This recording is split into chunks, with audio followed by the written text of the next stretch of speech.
Korrupsiya, taraqqiyotga qarshi jinoyat. Uni to'xtatish uchun nimalar qilish zarur? Buning 10 usuli.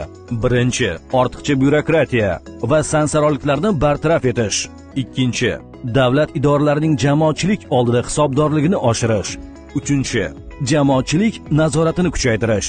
Davlat idoralari va mansabdor shaxslarning faoliyati samaradorligini baholash.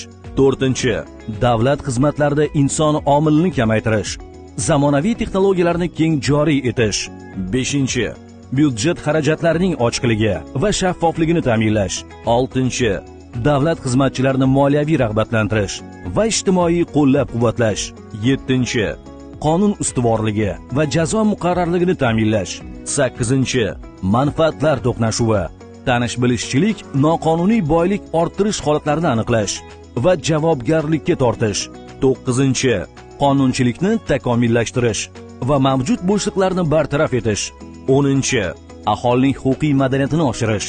Jamiyatda korrupsiyaga toqatsiz munosabatni shakllantirish. Unutmang, korrupsiya taraqqiyot kushandasi.